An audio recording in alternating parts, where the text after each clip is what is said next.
Pet shop of horrors एक underrated anime जिसे मेरी नज़र में तो अंडररेटेड ही रहना चाहिए बिकॉज इसका जो एनिमे एडेप्टेशन है वो किसी भी तरह से मांगा को जस्टिफाई नहीं करता।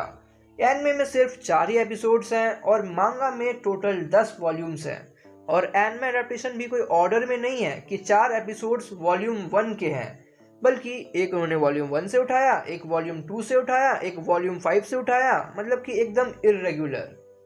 इन्होंने एक्चुअली कोशिश की एनिमे ओनली एडेप्टेशन बनाने की विथ नो कंक्लूजन, इसलिए जब आप सीरीज को ख़त्म करोगे यू विल बी लाइक ये क्या था। सीरीज सवाल कई सारे छोड़ जाती है बट जवाब एक का भी नहीं देती। इसकी मांगा की रेटिंग्स है 8.3 आउट ऑफ 10, इसलिए जो लोग पहले मांगा पढ़ेंगे और उसके बाद एनिमे देखेंगे तो उनके लिए थोड़ी सी डिसअपॉइंटमेंट हो सकती है बिकॉज एपिसोड्स में भी छेड़छाड़ की गई है।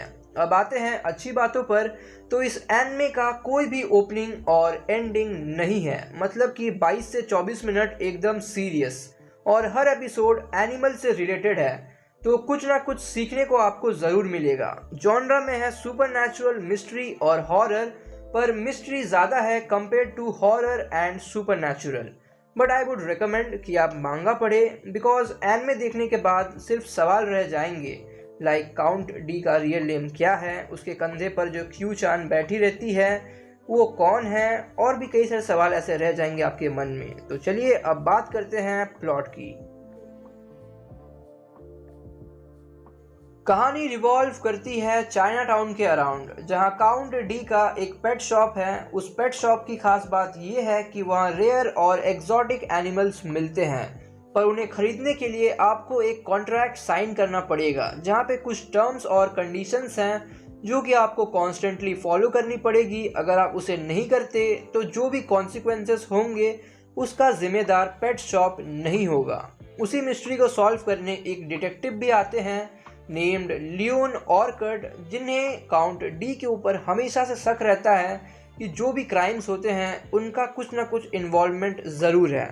पेट शॉप अपने रेयर एनिमल्स को बेचने के लिए एक इंसेंस का यूज़ करते हैं जिससे एनिमल्स आपको ह्यूमंस के फॉर्म में नज़र आते हैं। तो क्या लियोन ऑर्कर्ड इन मिस्ट्रीज़ को सॉल्व कर पाएगा या फिर काउंट के सुपरनैचुरल कहानियों पर वो भरोसा करेगा? जानने के लिए देखिए पेट शॉप ऑफ हॉरर्स। इसका इंग्लिश डब भी अवेलेबल है, चाहे तो आप देख सकते हैं। पर ओल्ड इज गोल्ड से पहले एक जनरल क्वेश्चन आया है कि right top 5 new animes you are watching in summer 2023 and they are also good.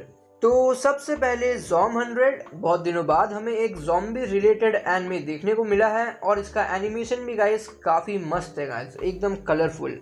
Secondly undead girl murder farce, जिसके बारे में मुझे कोई आइडिया नहीं था गाइस, और जब मैंने इसे देखना चालू किया तो इस एनिमे ने मुझे सरप्राइज़ किया। थर्ड में मैं रखूँगा हेल्क, जिसकी मांगा मैंने पढ़ी हुई थी, प्योर गीगा चैड, और एनिमे एडेप्टेशन भी गाइस इसका काफ़ी मस्त है और ओपनिंग तो गाइस काफ़ी कैची। चौथे में रखूँगा द मास्टरफुल कैट, जो मुझे फील गुड एनिमे लग रहा है और अभी तक तो अच्छा इम्पैक्ट है इसका, देखते हैं आगे कैसा रहेगा।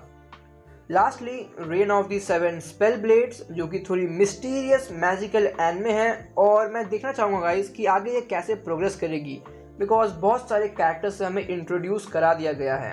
और भी कई एनिमेज थे गाइस, बट क्योंकि मैंने डार्क गैदरिंग और मैरिज वाला एनिमे नहीं देखा है तो मैं उनके बारे में कुछ नहीं कह सकता, वरना बाकी animes like Ayaka, lawyer lawyer, उन्होंने मुझे उतना इम्प्रेस नहीं किया गाइस।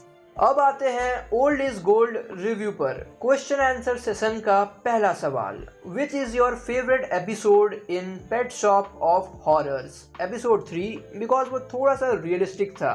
एक्टर के डेथ के बाद जाके लोगों को पता चला कि उस एक्टर की कितनी अहमियत थी, कितनी यंग एज में वो मर गया, उसकी पहली मूवी कितनी अच्छी थी, कितना टैलेंटेड बंदा था, पर जब गाइस उसे मूवीज़ नहीं मिल रही थी ना गाइस, तो कोई उसे देखने वाला भी नहीं था गाइस, और वो चीज़ गाइस मुझे काफ़ी रियलिस्टिक लगा guys. Second and the last question is major difference between anime and मांगा।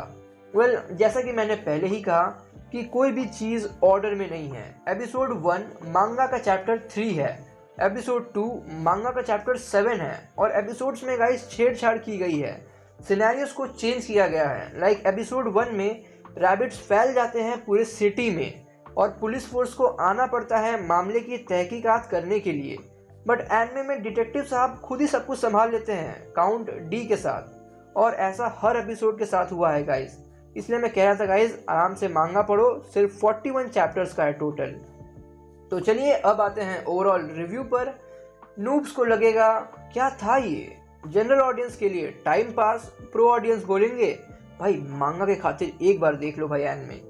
रिव्यूअर्स के लिए एनिमे को भाव मत देना, मांगा पढ़ो, और मेरी तरफ से भी गाइस मांगा पढ़ो। तो यही था इस एनिमे का रिव्यू। होप सो गाइस कि आपको ये वीडियो पसंद आए। लाइक वाइक करो गाइस, कुछ नहीं करते हो आप। तो मिलते हैं आपसे जल्द एक नए वीडियो के साथ। Till then take care and good bye.